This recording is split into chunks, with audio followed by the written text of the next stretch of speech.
Hello, bienvenue dans ce nouvel épisode de mon podcast, Du miel dans tes oreilles. Bonne écoute. Aujourd'hui, j'ai décidé de vous parler un petit peu de ma thérapie, de ce que j'ai fait chez la psy, des psys que j'ai vus, etc.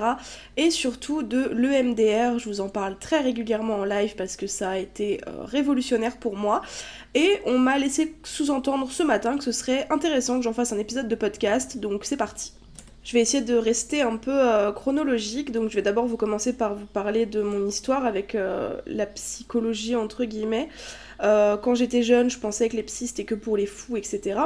Et en fait, quand j'ai été malade, quand on m'a diagnostiqué mes premières maladies, donc la thyroïdite d'Hashimoto, j'allais pas bien malgré le traitement, et ce qui revenait fréquemment, tout le temps, c'est que c'était dans ma tête.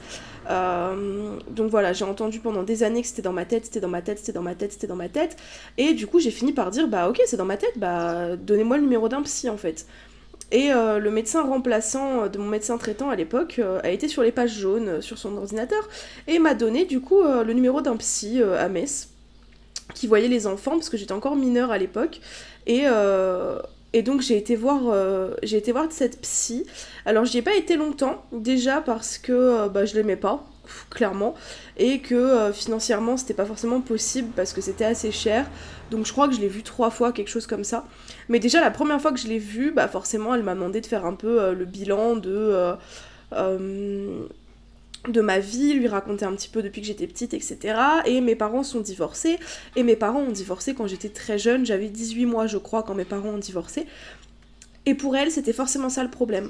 C'est-à-dire qu'elle me disait « Ah, mais ça a dû être dur le divorce de vos parents. » Non, ça a pas été dur le divorce de mes parents. « Ah, mais quand même, vos parents, ils sont plus ensemble, ça doit laisser des séquelles et tout. » Enfin, vraiment, pour elle, il y avait que ça. Et votre père, vous le voyez pas, il est démissionnaire, machin. Non, non, ma belle, calme-toi, vraiment, il y avait rien de tout ça. Mais elle était persuadée que c'était ça. Et quand elle a bien voulu qu'on parle d'autre chose, je lui ai parlé à l'époque de mon meilleur ami, mon meilleur ami de l'époque, avec qui j'avais des problèmes relationnels, voilà, on se faisait la gueule, enfin bref, pour moi à l'époque c'était un gros problème dans ma vie. Et en fait, elle essayait juste de m'expliquer en quoi cette personne-là, enfin pourquoi est-ce que cet homme-là, enfin ce mec-là agissait comme ci, comme ça, pourquoi est-ce qu'il agissait pas comme je le voulais, enfin je sais pas comment dire, mais à l'époque, c'était pas ce que j'avais besoin d'entendre, c'était pas ce que je voulais entendre, et c'était pas amené de la manière qui m'aidait. Donc j'ai tout simplement arrêté d'aller la voir parce que de toute façon, elle ne m'était d'aucune utilité par rapport à ma maladie, à mes symptômes, et j'avais pas de feeling avec elle, tu vois. Donc ça, c'est la première fois que j'ai vu une psy. Et ensuite, il a fallu attendre que j'ai 2019, je crois. Ouais, août 2019, mon premier rendez-vous. En fait, ma grande sœur voyait une psy et elle m'en a parlé, elle m'a dit qu'elle était vraiment bien et tout. Et je lui ai dit, bah vas-y, balance le nom. Genre par hasard, comme ça, tu vois. Je ressentais pas particulièrement le besoin d'aller voir un psy. Je crois pas que c'était une volonté propre. Enfin, je me disais pas, faut que je prenne rendez-vous avec un psy, faut que j'aille voir une psy, c'est important. Non, juste, je me suis dit, bah ça peut pas me faire de mal, j'étais pas réfractaire, donc je me suis dit ok on teste. Et quelle merveilleuse idée j'ai eue. J'ai donc rencontré ma psy, il me semble fin août ou début septembre 2020. J'ai été suivie avec elle pendant très longtemps, très longtemps, jusqu'à un peu avant mon déménagement, donc 2 ans et demi, 3 ans je dirais. Je sais plus de quand date mon dernier rendez-vous. Mais ça a été incroyablement efficace. Et en fait, cette psy-là, donc déjà, elle était très jeune, elle était hyper gentille, et elle faisait de l'EMDR. Alors, l'EMDR, je vais vous sortir une définition trouvée un peu sur Internet. Alors, l'EMDR, en français, désensibilisation et retraitement par les mouvements oculaires, donc c'est bien la lettre EMDR, est une thérapie psychologique conçue pour aider les personnes à traiter des souvenirs traumatiques ou perturbants. Cette approche a été développée par Francine Shapiro à la fin des années 1980. Principe de l'EMDR. L'EMDR repose sur l'idée que les souvenirs traumatiques peuvent rester bloqués dans le cerveau, empêchant le processus naturel de guérison.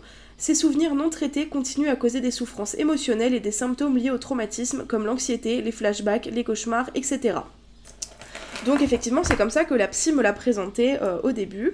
Et donc ce qu'elle faisait, elle, alors évidemment on a bien discuté au début, après il y a eu la rupture avec Julien, on a beaucoup travaillé là-dessus à cette époque, et après il y a eu toute la période où on s'est remis ensemble avec Julien qui a été très difficile pour moi, donc à l'époque on a vraiment travaillé sur l'extérieur, mais en fait elle m'a proposé plein d'images, plein de petits tips, enfin comment on dit, de comparaisons, de métaphores qui étaient hyper parlantes.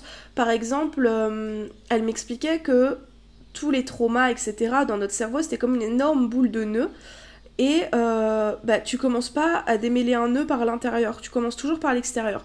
Donc pendant toute cette période de ma vie où j'avais vraiment des problèmes en temps réel, on dénouait l'extérieur, tu vois, on faisait en sorte que le nœud ne grossisse pas, en ne créant pas de nouveaux traumas avec ce qui se passait dans ma vie, mon travail, mes amis, mon couple, enfin il y avait plein de trucs, la maladie, c'était vraiment une époque très difficile pour moi.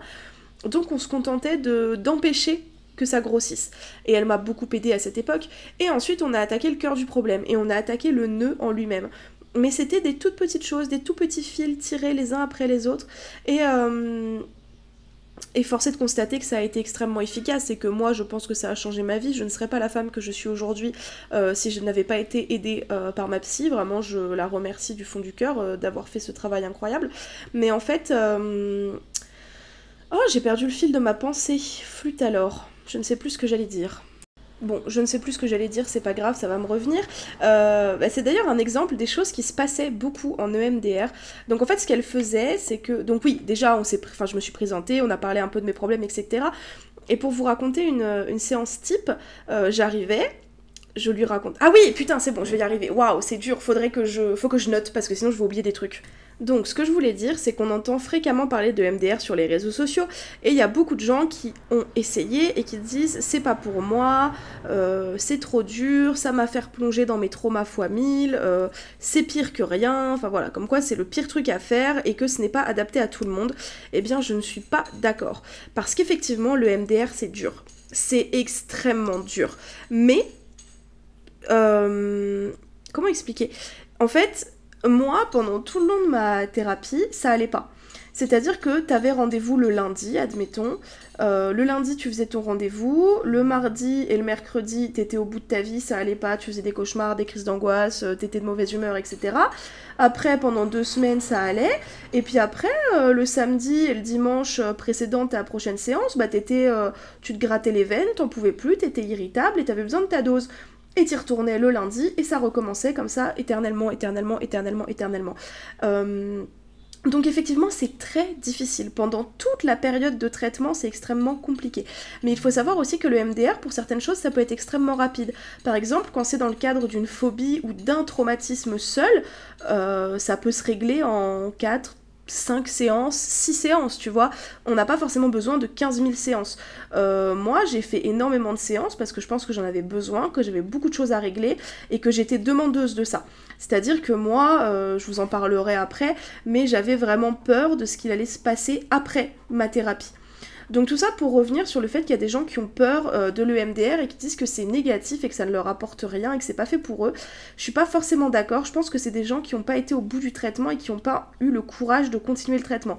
Et encore une fois, je le dis à chaque podcast, à chaque fois que je parle de courage, ce n'est pas négatif de ne pas avoir le courage de faire quelque chose, d'accord ? C'est pas grave si t'as pas eu le courage d'aller jusqu'au bout de ton traitement, mais ça veut pas dire que c'est pas fait pour toi. Ça veut dire que c'était peut-être pas fait pour toi à ce moment-là. Ça veut pas dire que tu peux pas réessayer plus tard avec un autre thérapeute peut-être et que tu peux pas trouver un moyen de te soigner via le MDR. Mais effectivement, il faut être accroché, il faut être conscient que ça va être dur, que c'est éprouvant, que c'est revivre des moments difficiles et ouais, c'est vraiment...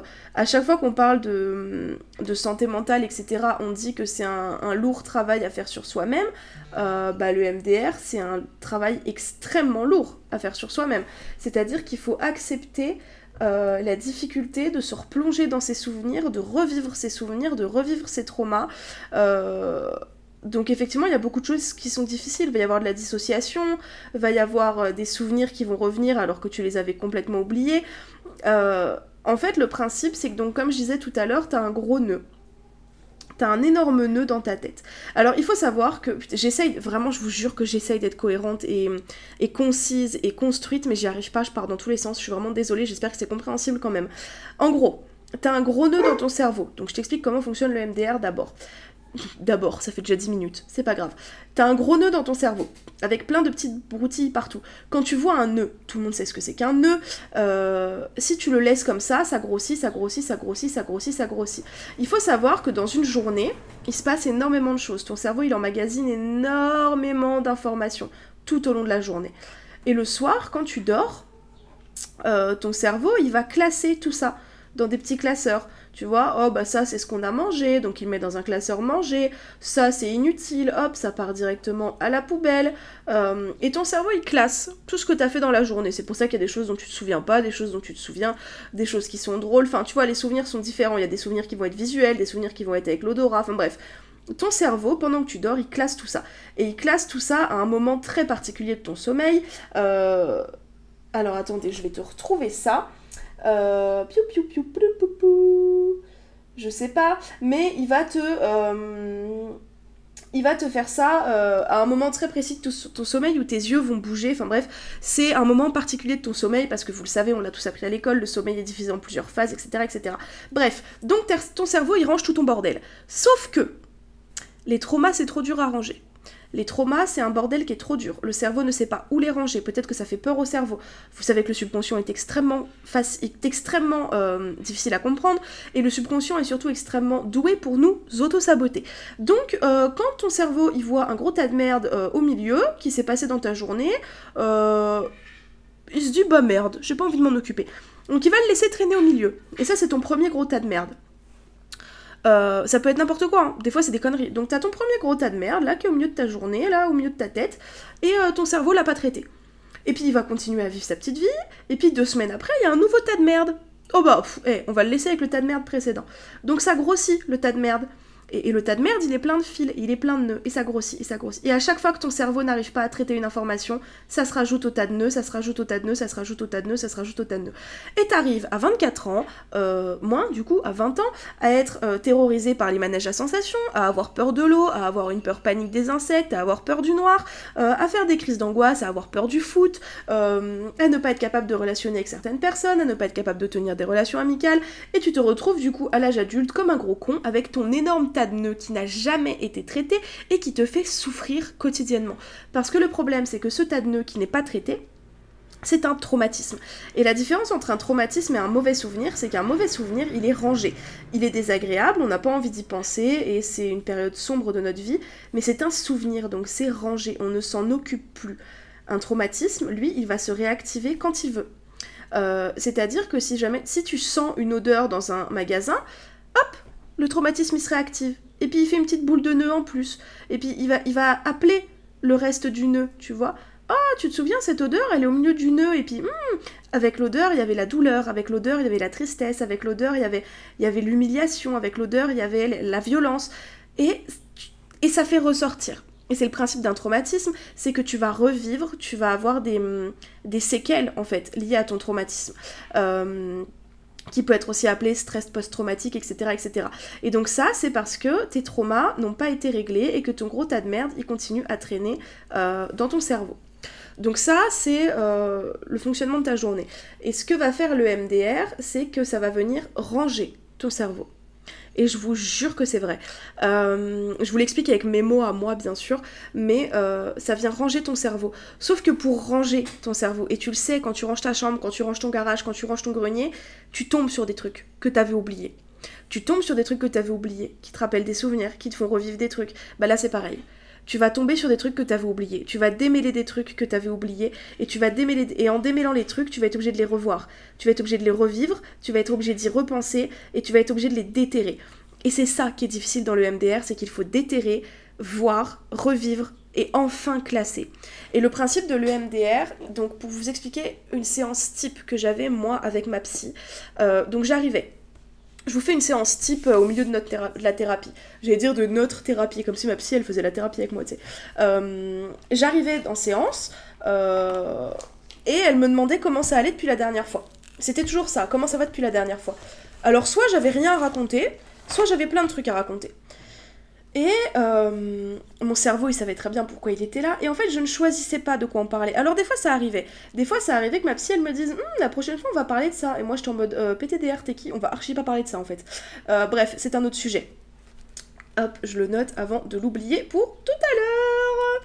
Ok, donc j'arrivais, elle me demandait comment ça allait, et par exemple, je vais lui raconter que, je sais pas moi, j'ai même plus d'exemples parce que j'ai oublié nos séances, mais je vais lui raconter que j'ai fait ça, qu'on a été à la pêche, et puis qu'on a été au magasin, et puis que je me suis pris la tête avec Julien pour X ou Y raison, et puis je vais lui raconter que je me suis angoissée à cause de l'argent, ou je sais pas quoi. Et à un moment donné, elle, avec son talent indescriptible, parce que vraiment ma star, vraiment, mais ma star, d'un coup, elle va tiquer, puis elle va me dire « Ah, on parle là-dessus ?» Ou alors, tu sais, elle va me poser une question sur quelque chose que j'ai dit. Elle va me dire « Ah, et qu'est-ce que vous ressentez quand vous dites ça ?» Et elle va orienter le truc. Parce que j'ai émis une idée, j'ai émis une hypothèse, j'ai parlé de quelque chose, peut-être que je me suis mise à pleurer, peut-être que j'ai la voix qui tremble, peut-être que j'ai les yeux qui sont partis ailleurs. Elle a vu le signe. Elle a détecté quelque chose et elle a dit « Ok, on parle là-dessus. » Et donc, elle va m'en parler. Et donc, je sais pas, on va parler d'un truc qui m'a fait peur, d'un cauchemar ou que sais-je. On va parler de ça, et elle va me dire, ok, donc on va en parler, déjà oralement, je vais expliquer ce que je sais, ce que je connais, enfin voilà. Pour vous la faire simple, on va parler de ce qui est le plus marquant pour moi. Vous savez, j'en ai déjà parlé, que j'ai été agressée sexuellement et violée par mon ex. Et mon ex était footballeur, entre guillemets, était fan de foot. Mais il faut savoir que du coup, j'ai toujours associé mon ex au foot. Et ça, c'était un nœud dans mon cerveau, c'était mon ex le foot. Et donc c'était à l'époque où Julien avait regardé la Coupe du Monde, je crois, quelque chose comme ça. Et il avait regardé la Coupe du Monde. Et horrible, horrible. Gros cauchemar le soir. Julien pouvait pas me toucher parce que ça me dégoûtait. S'il m'embrassait, j'avais l'impression que c'était mon ex qui m'embrassait. Vraiment, ça a tout réveillé.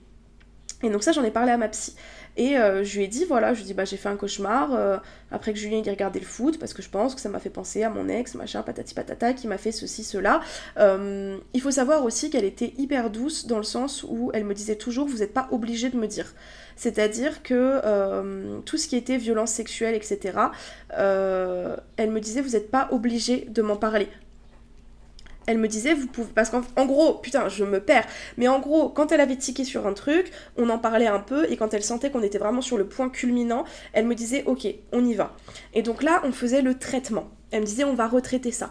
Donc je fermais les yeux, elle s'approchait de moi, elle me disait, vous pensez à ça, vous voyez cette scène, vous visualisez cette scène, et elle tapotait sur mes genoux en rythme, je sais pas si je peux vous faire entendre le rythme, mais c'était genre... Et pendant qu'elle tapotait sur mes genoux, moi je pensais. Et elle faisait ça pendant 45 secondes. Et j'avais le droit de l'arrêter, bien évidemment, si ça allait pas. Si c'était trop bouleversant, je l'arrêtais.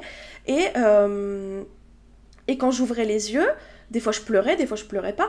Et elle me disait, à quoi vous avez pensé? Qu'est-ce que vous avez vu? Qu'est-ce qui s'est passé?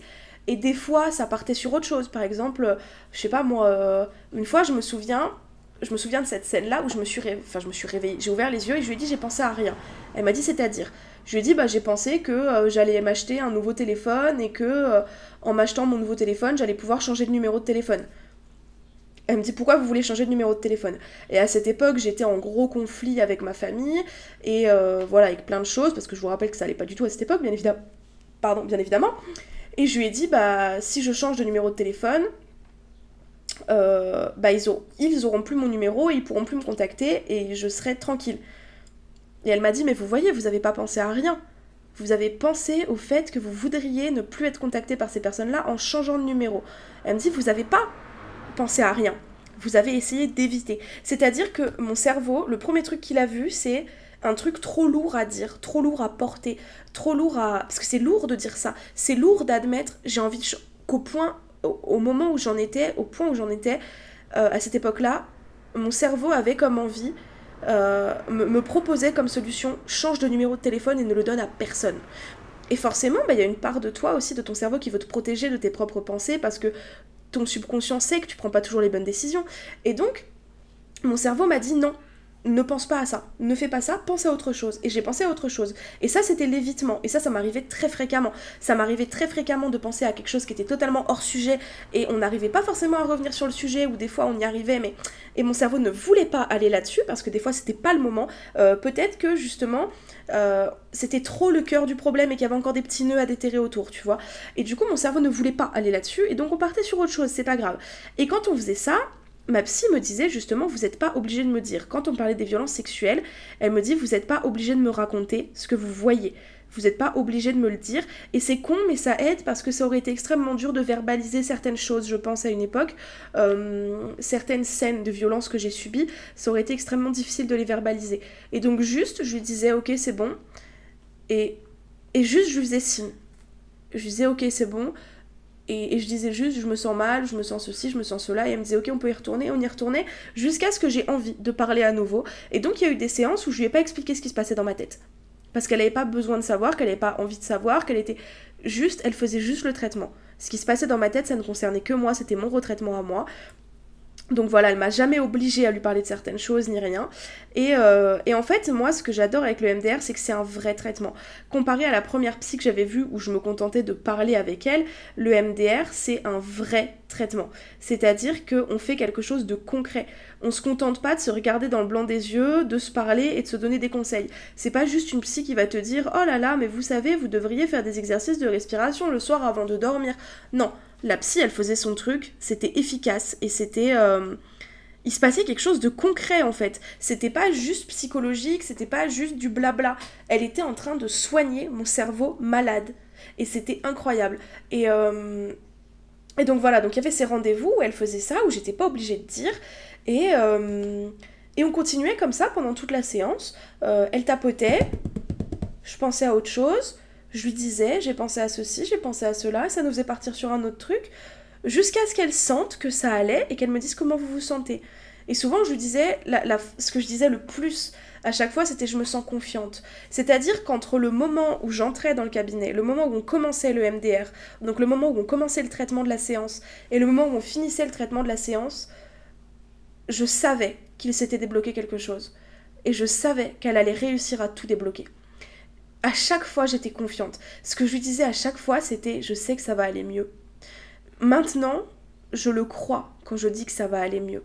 Et c'était incroyable pour moi à l'époque. Et vraiment, j'ai soigné des trucs dont on n'a jamais parlé.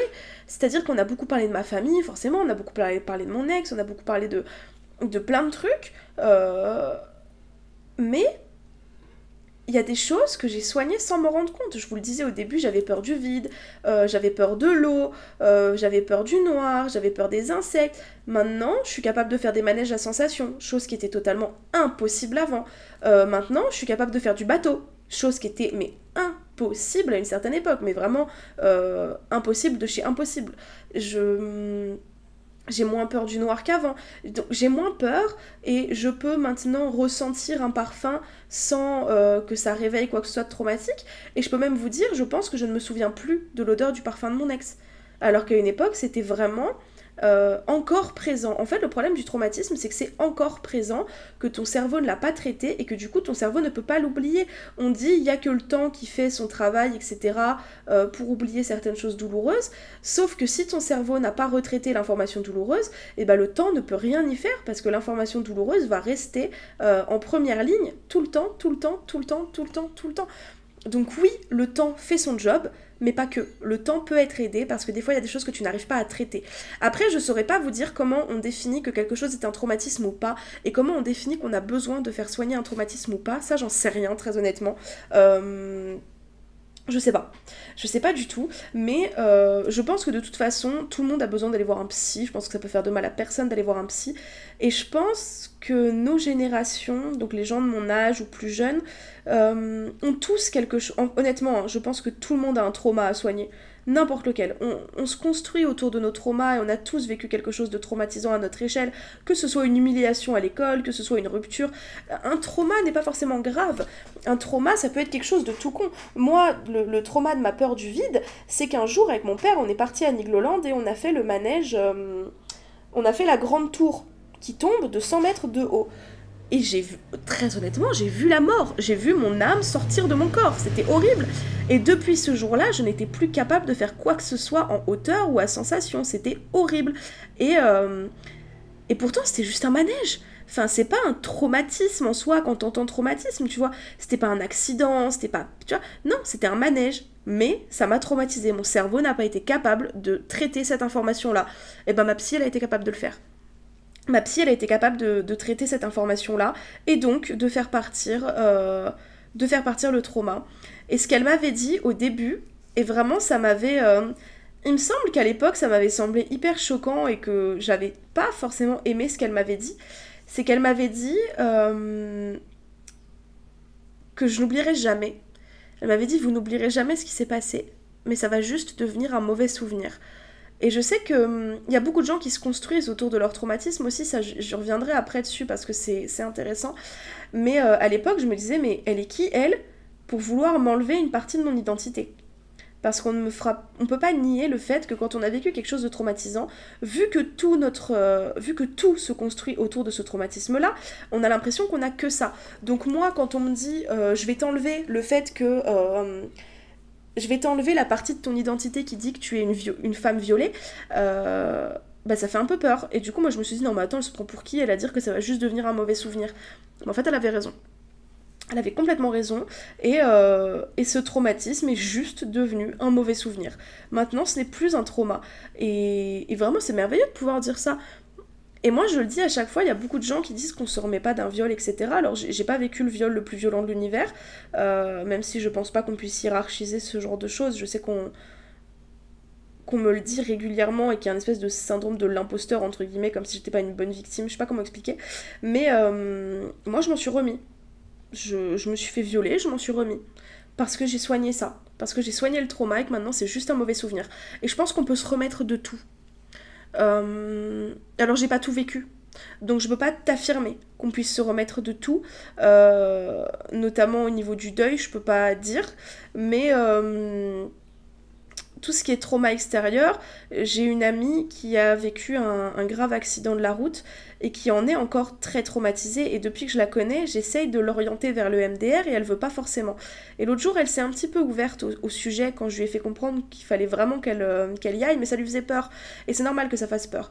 Mais vraiment, moi, je suis intimement convaincue que ça peut lui changer la vie et améliorer sa vie de manière considérable, et je l'encourage vivement à faire ça, tout comme j'avais encouragé à l'époque mon meilleur ami Valentin à aller voir ma psy, tout comme j'avais encouragé ma petite sœur à aller voir ma psy, tout comme j'avais encouragé le père de ma petite sœur à aller voir ma psy. Enfin vraiment, j'encourage le monde entier à aller voir ma psy, et j'aimerais qu'elle vive chez moi tellement je l'aime.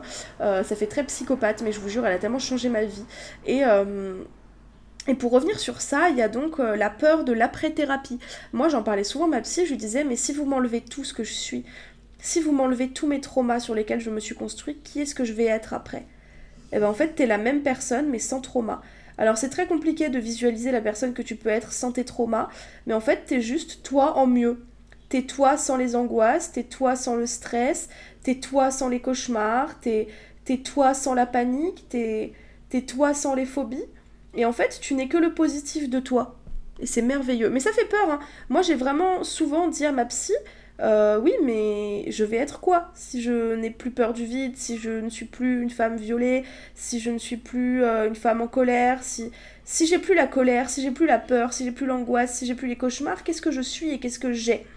Et c'est après que j'ai découvert la gaieté, le bonheur, l'enthousiasme, l'amitié saine, les relations amoureuses, enfin l'amour sain avec tout le monde, l'optimisme, plein de choses, vraiment, j'ai découvert tant de choses merveilleuses que je ne me laissais pas voir à l'époque. Donc ça fait peur, l'après-thérapie fait peur. À une époque aussi, alors je me souviens très bien d'une de mes dernières séances, la séance qui a marqué la fin de ma thérapie. On a fait la séance et j'ai pas pleuré de la séance, et elle me l'a dit. Et je me suis mise à pleurer juste avant qu'elle me le dise parce qu'on l'a remarqué en même temps. Parce que moi, je pleurais à chaque séance. Je sais qu'il y a des gens qui pleurent pas toujours, ça c'est question de... C'est très personnel. Moi, je pleurais à chaque séance, je pleurais. Et ce jour-là, je me mets à pleurer à la fin de la séance, quand elle me demande si ça va, si c'est terminé et tout. Et elle me dit, pourquoi vous pleurez? Je lui dis, bah parce que j'ai pas pleuré. Et elle me dit, mais pourquoi vous pleurez? Je lui dis, bah parce que j'ai pas pleuré. Et elle me dit, mais pourquoi vous pleurez? Je lui dis, bah parce que j'ai pas pleuré. Et elle me dit, pourquoi vous pleurez? Je lui dis, bah parce que j'ai pas pleuré. Et Et vraiment, c'était tellement incroyable pour moi de pas avoir pleuré de toute la séance que j'en ai pleuré de bonheur. Je me suis dit, putain, mais j'ai pas pleuré de la séance. Et à partir de là, elle m'a dit, je pense qu'on peut s'arrêter. Je pense qu'on peut... Alors, elle m'a pas dit on peut s'arrêter tout de suite, elle m'a dit, je pense qu'on peut éloigner les séances. Et c'est ce qu'on a fait. Donc, elle m'a dit, écoutez, on met rendez-vous dans 1 mois. Si ça va pas, vous m'appelez avant. J'ai attendu 1 mois, j'ai été à mon rendez-vous. Ça s'est très bien passé. Et ensuite, ça a été 3 mois. Et un jour, j'ai pris rendez-vous. Je crois que c'était juste avant que Julien parte ou quand Julien est revenu. Alors attends. Non, c'était après que Julien soit parti parce que c'était après le décès de mon grand-père. C'était après que Julien soit parti, c'était juste avant le déménagement, je crois. Attendez, je suis sûre que je peux retrouver la date. Bon, je retrouve pas la date de mon dernier rendez-vous, mais c'était juste avant le déménagement. Et le fait est que j'avais été juste pour... Ça faisait, 3-4 mois qu'on s'était pas vu, je crois. Et j'avais été juste pour faire un bilan.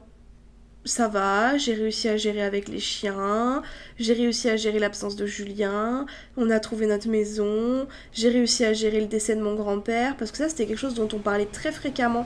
J'avais très très peur du deuil, parce que j'avais jamais connu le deuil avant le décès de mon grand-père en 2022, et j'étais terrorisée par le deuil, notamment d'un de mes grands-parents, et on en avait énormément parlé, et je lui ai dit, mais vous voyez, je pense que j'aurais jamais aussi bien géré le décès de mon grand-père si vous aviez pas été là.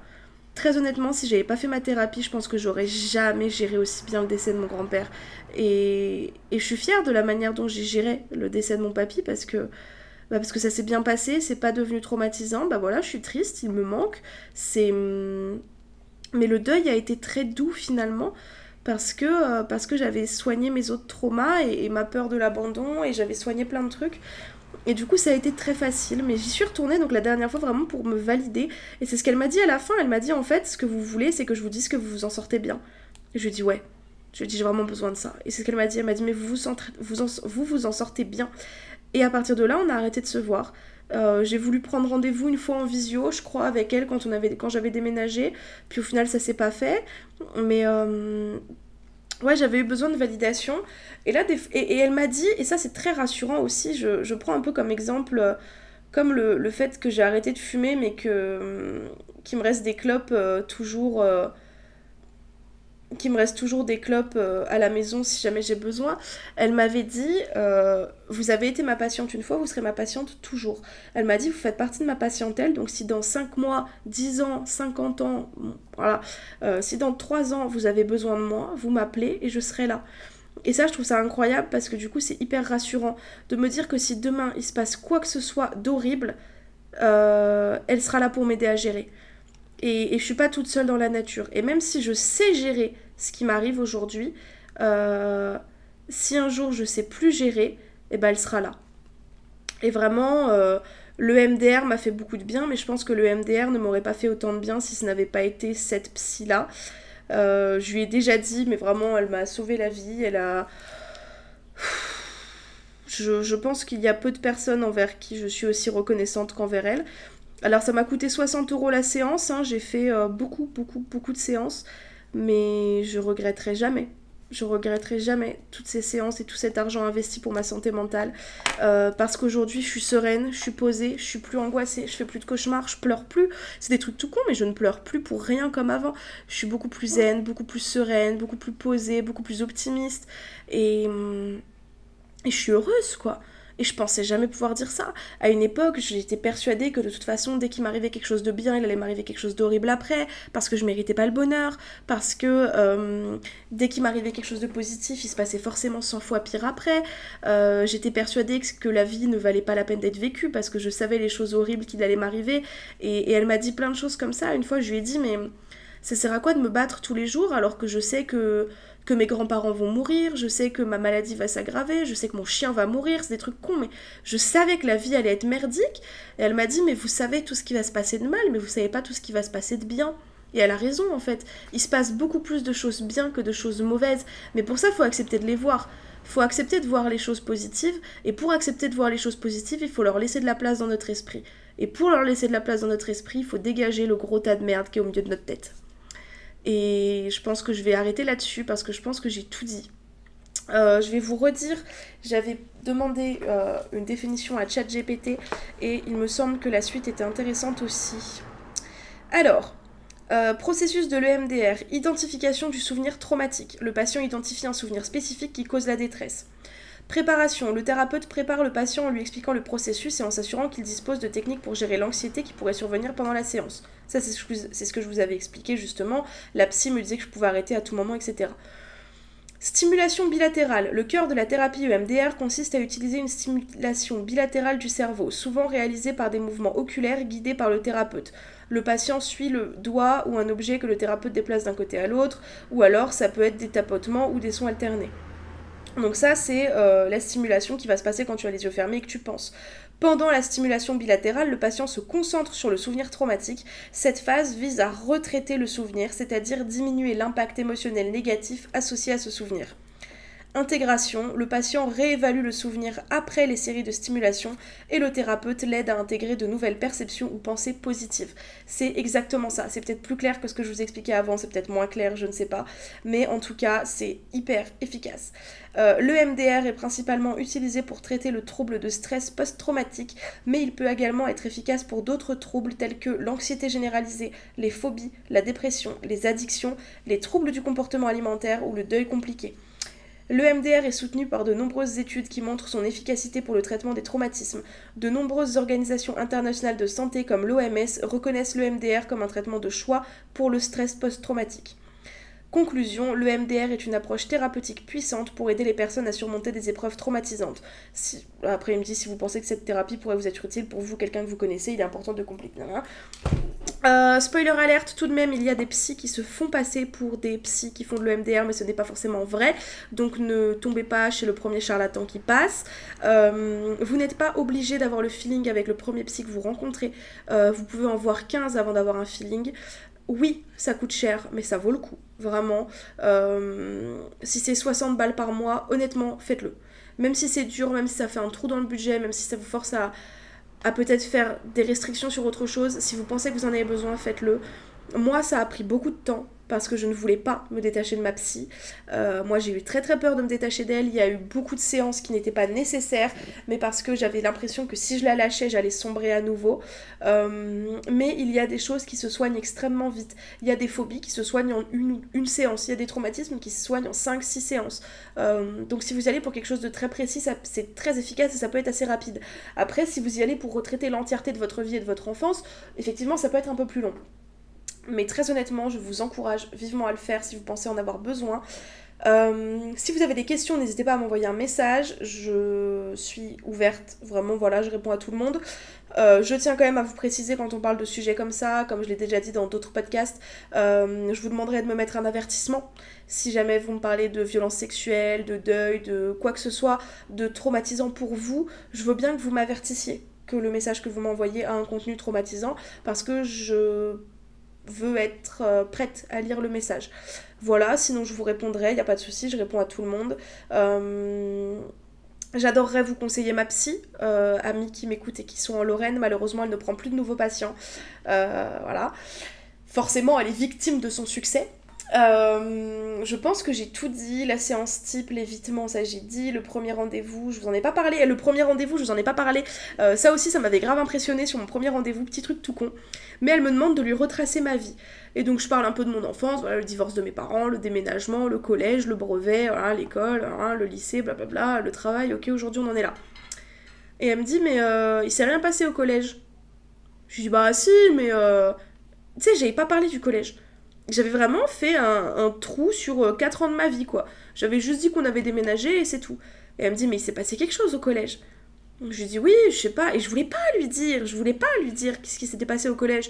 Mais elle l'a senti tout de suite. Je pense qu'il y a vraiment des signaux physiques qui font que ce genre de personnes bien averties et bien professionnelles le voient. Tu vois, il suffit d'un petit signe... on a des tics quand on ment, on a des tics quand on est angoissé, on a des tics quand on évite certaines choses. Et elle a vu que je passais sous silence une période de ma vie. Et elle m'a pas laissé partir comme ça, elle a creusé. Elle m'a dit, mais il s'est passé quelque chose. Et là, je lui ai dit, bah oui, il s'est passé ça avec mon ex. Et je lui ai expliqué, et pareil, elle a été extrêmement douce parce que ça peut être encore une fois très difficile pour les personnes qui vivent des violences sexuelles d'admettre que ce sont des violences sexuelles. Et elle a été extrêmement douce et je lui ai expliqué, puis elle m'a arrêtée, elle m'a dit mais vous savez que ça s'appelle...